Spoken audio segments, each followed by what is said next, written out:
আসসালামু আলাইকুম ওয়া রাহমাতুল্লাহি ওয়া বারাকাতুহু।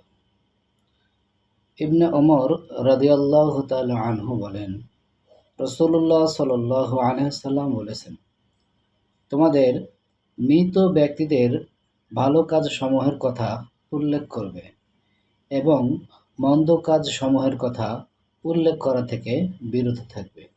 আবু দাউদ, তিরমিজি। আসসালামু আলাইকুম ওয়া রাহমাতুল্লাহি ওয়া বারাকাতুহু।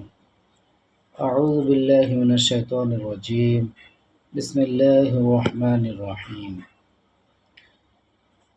হযরত ইবনে মাসউদ রাদিয়াল্লাহু তে বর্ণিত, তিনি বলেন, রাসূল সাল্লাল্লাহু আলাইহি সাল্লাম বলেছেন, আমি তোমাদেরকে কবর জিয়ারত করতে নিষেধ করেছিলাম, এখন তোমরা কবর জিয়ারত করতে পারো, কেননা এটা দুনিয়ার আসক্তিকে কমায় এবং আখিরাতকে স্মরণ করে। ইবনে মাজার বর্ণনা।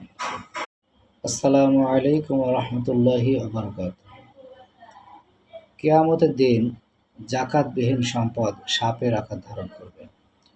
হযরত আবু হুরায়রা রাদিয়াল্লাহু থেকে বর্ণিত, রাসূলুল্লাহ সাল্লাল্লাহু আলাইহি ওয়াসাল্লাম বলেছেন, তোমাদের সংরক্ষিত সম্পদ কিয়ামতের দিন কেশহীন বিষাক্ত সাপ হবে এবং এই সাপ দেখে সম্পদের অধিকারী পলায়ন করতে চাইবে, কিন্তু ওই মাল তাকে অনুসন্ধান করতে থাকবে যে পর্যন্ত না তাকে খাদ্যরূপে অঙ্গুলিসমূহ দেয়।